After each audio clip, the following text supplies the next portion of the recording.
Good morning everyone, welcome to civil service study practice set number 822 पर आ जाइए। UPPCS के लिए इस टेस्ट सीरीज़ की प्लेलिस्ट बना रखी है, वहाँ पर आप टेस्ट नंबर 1 से लेकर 822वें नंबर के टेस्ट पर पहुँच सकते हो। डिस्क्रिप्शन बॉक्स में उसका लिंक है। चलिए स्टार्ट करते हैं। तो क्वेश्चन नंबर 1 पर आ जाइए। किसी फार्म के चल लागत पूंजी में निम्नलिखित में से क्या शामिल नहीं है, बताइए। किसी फार्म के चल लागत पूंजी में शामिल है बीज मतलब सीड, उर्वरक, फर्टिलाइज़र और सिंचाई जल, इरिगेशन वाटर हो गया, और भूमि राजस्व इसमें शामिल नहीं है। ठीक है, तो किसी फार्म के चल लागत पूंजी में भूमि राजस्व शामिल नहीं होगा, जबकि सीड, फर्टिलाइज़र और सिंचाई जल इत्यादि किसी फार्म के पूंजी लागत में शामिल होंगे, क्योंकि यह सभी कृषि आगत में शामिल है। एग्रीकल्चर इनपुट्स हैं ये। नंबर 2 पर आ जाइए। दीर्घकालिक कृषि ऋण प्रदान किया जाता है किसके द्वारा? प्राथमिक सहकारी सोसाइटी, जिला सहकारी बैंक, भूमि विकास बैंक या राज्य सहकारी बैंक। दीर्घकालिक कृषि ऋण की बात हो रही है, भूमि विकास बैंक देती हैं। तो ग्रामीण साख की दीर्घकालीन आवश्यकता की पूर्ति भूमि विकास बैंक करते हैं, इन्हें भूमि बंधन बैंक भी कहते हैं। नंबर 3 पर आ जाइए। निम्नलिखित में से भारत का कौन सा औद्योगिक गलियारा जापान के सहयोग से विकसित किया जा रहा है? जापान के सहयोग से विकसित किया जा रहा है वो इंडस्ट्रियल कॉरिडोर है भारत का, Delhi Mumbai industrial corridor, option number C. तो भारत का दिल्ली मुंबई औद्योगिक गलियारा जापान के सहयोग से विकसित किया जा रहा है, और भारत और जापान सरकार के मध्य समझौता जो है ये 2006 में हुआ था। नंबर 4 पर आ जाइए। 1929 का व्यापार विवाद अधिनियम निम्नलिखित में से किसका उपबंध करता है? किसका उपबंध करता है, बताइए।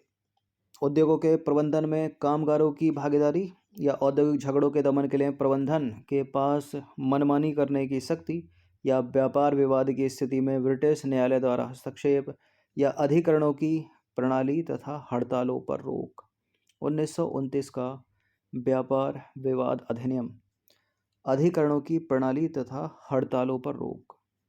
तो वर्ष 1929 का व्यापार विवाद अधिनियम प्रायोगिक तौर पर 5 साल के लिए लागू किया गया था। इस अधिनियम के द्वारा व्यापार विवादों की जांच एवं समाधान हेतु बोर्ड तथा जांच न्यायालय के गठन का प्रावधान किया गया। अधिनियम द्वारा रेलवे, डाक टेलीग्राफ और टेलीफोन जैसी सार्वजनिक रूप से उपयोगी सेवाओं में बिना पूर्व सूचना के हड़ताल अथवा तालाबंदी को निषिद्ध कर दिया गया। नंबर 5 पर आ जाइए। मेक इन इंडिया कार्यक्रम को भारत में कब आरंभ किया गया था? ये इस तरह की योजनाएं जो हैं जो 14, 15, 16, 17, 18, 19, 20 तक चली आ रही हैं, पीसीएस की परीक्षा में पूछ ली जाती हैं। ठीक है, मेक इन इंडिया कब का है? ये 2014 का है।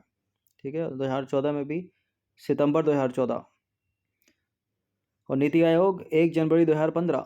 तो प्रधानमंत्री नरेंद्र मोदी के द्वारा मेक इन इंडिया कार्यक्रम सितंबर 2014 में प्रारंभ किया गया।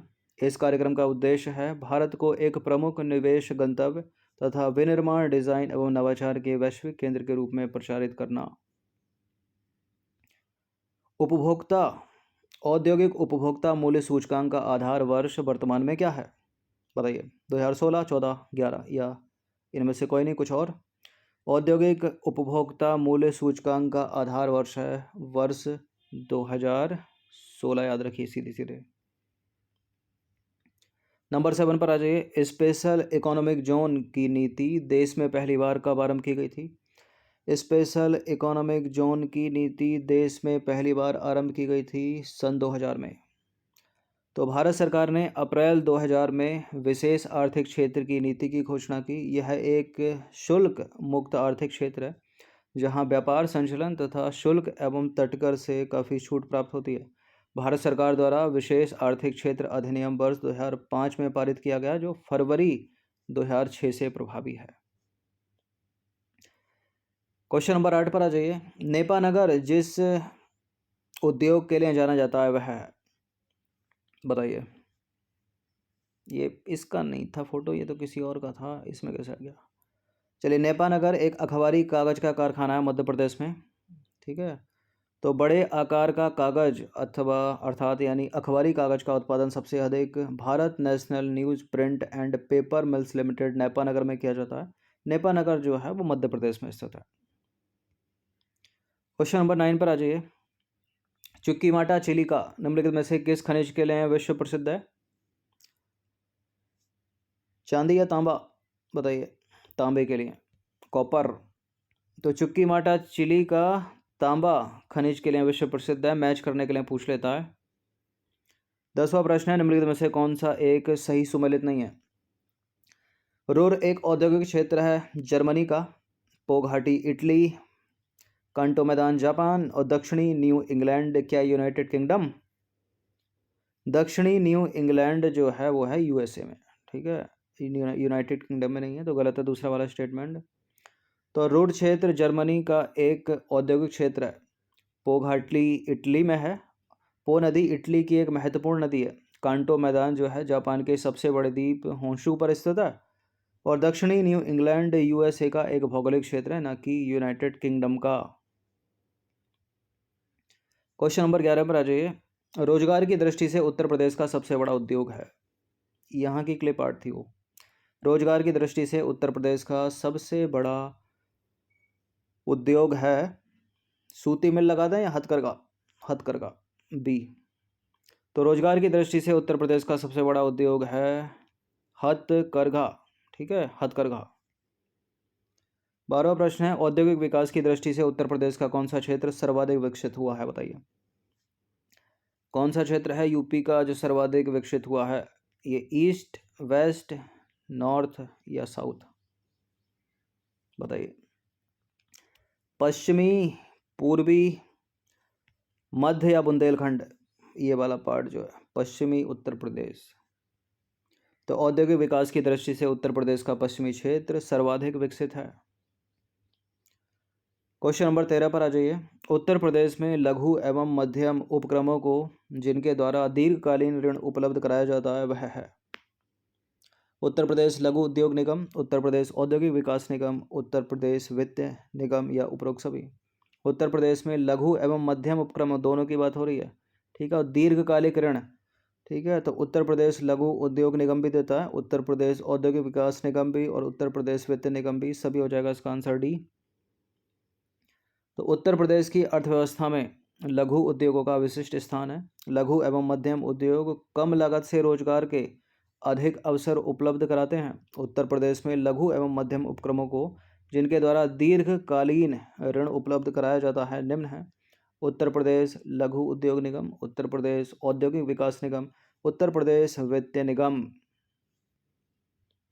नंबर 14 पर आ जाइए। निम्नलिखित में से कौन सा एक सही सुमेलित नहीं है? गोस्वामी समिति, जानकी रमन समिति, मेहरोत्रा समिति, तारापुर समिति? गोस्वामी समिति औद्योगिक रुग्णता की समस्या, शेयर घोटाले की जांच पड़ताल करने के लिए जानकी रमन समिति, बीमा क्षेत्र में सुधार करने के लिए मल्होत्रा समिति, और बैंकों में ग्राहक सेवा देने के लिए तारापुर समिति। बताइए कौन सा गलत है? केवल एक ही गलत है इनमें, मतलब सही सुमेलित नहीं है, 3 करेक्ट हैं। तो औद्योगिक रुग्णता की समस्या गोस्वामी समिति सही है, शेयर घोटाले की जांच पड़ताल जानकी रमन समिति सही है, बीमा क्षेत्र में सुधार के लिए मल्होत्रा समिति भी सही है, बैंकों में ग्राहक सेवा के लिए तारापुर समिति नहीं है। तारापुर समिति किस लिए है? पूंजीगत खाते में रुपए की परिवर्तनता। तो तारापुर समिति जो है पूंजीगत खाते में रुपए की परिवर्तनता पर सलाह देने हेतु गठित हुई थी। बाकी सारे की सारी समिति सही सुमेलित है। नंबर 15 पर आ जाइए। वार्षिक तौर पर आर्थिक समीक्षा को तैयार करने के लिए निम्नलिखित में से कौन सा उत्तरदायी है? बताइए कौन उत्तरदायी है, इंपॉर्टेंट है प्रश्न। वार्षिक तौर पर आर्थिक समीक्षा को तैयार करना है, एलिमिनेट कर दीजिए भारतीय रिजर्व बैंक को। बताइए सीएसओ या वित्त मंत्रालय या नीति आयोग? और एलिमिनेट करें, चलिए नीति आयोग भी गया। बताइए वित्त मंत्रालय या केंद्रीय सांख्यिकी संगठन? वित्त मंत्रालय। तो आर्थिक समीक्षा वित्त मंत्रालय द्वारा तैयार की जाती है। इसे प्रत्येक वर्ष यानी हर साल वार्षिक बजट से पहले भारत के फाइनेंस मिनिस्टर वित्त मंत्री द्वारा संसद में पेश किया जाता है, जिसमें देश के विगत वर्ष की, मतलब पिछला वर्ष जो बीत गया उसकी आर्थिक समीक्षा की, आर्थिक स्थिति की समीक्षा जो है वो की जाती है। तो 15 प्रश्न थे ये, ठीक है। इस तरह के 3 से 4 प्रश्न सवाल, 5 सवाल तक, ठीक है, 150 प्रश्नों में से पूछ ले जाते हैं। सीसेट की भी प्रैक्टिस करते रहिएगा यूपी का। देखिए सीसेट की प्रैक्टिस ज़रूरी है, कम से कम 3 दिन में तो एक बार ज़रूरी है ही। उसमें लाभ ये है यूपीएससी के सीसेट के विपरीत अगर देखा जाए थोड़ा, कि उसमें 18 से 20 सवाल तो हिंदी ग्रामर के आते हैं। ठीक है, क्वालिफाइंग है वो भी 66 नंबर लाने हैं उसमें से। ठीक है, 20 सवाल, 18 से 20 सवाल हिंदी ग्रामर के और 15 सवाल आते हैं अंग्रेजी ग्रामर के, यानी देखा जाए तो 35 सवाल इन दोनों के हो गए। इनकी प्रैक्टिस भी ज़्यादा जरूरी है। बाकी 20 मैथ के हो गए, फिर 20 से 22 रीजनिंग के हो गए, इसी तरह से आते हैं। ठीक है, कुछ संप्रेषण वाले आते हैं 18 से 25 तक आ जाते हैं कभी कभी, या यहाँ कम कर लो, यहाँ 17 कर लो, 17 मैथ कर लो, 17 या 18 तक मैथ रीजनिंग कर लो, तो वो संप्रेषण वाले जो है 22 हो जाते हैं, 24 हो जाते हैं, कभी कभी 25 होते हैं। तो इन चारों पर, तीनों पे फोकस किया जाए तब भी जो है क्वालिफाइंग हो सकता है। ठीक है, 33% मार्क्स आ सकते हैं। सी सेट में भी बच्चे जो है रह जाते हैं यूपी पीसीएस के, तो इसकी प्रैक्टिस करते रहिएगा साथ साथ। धन्यवाद।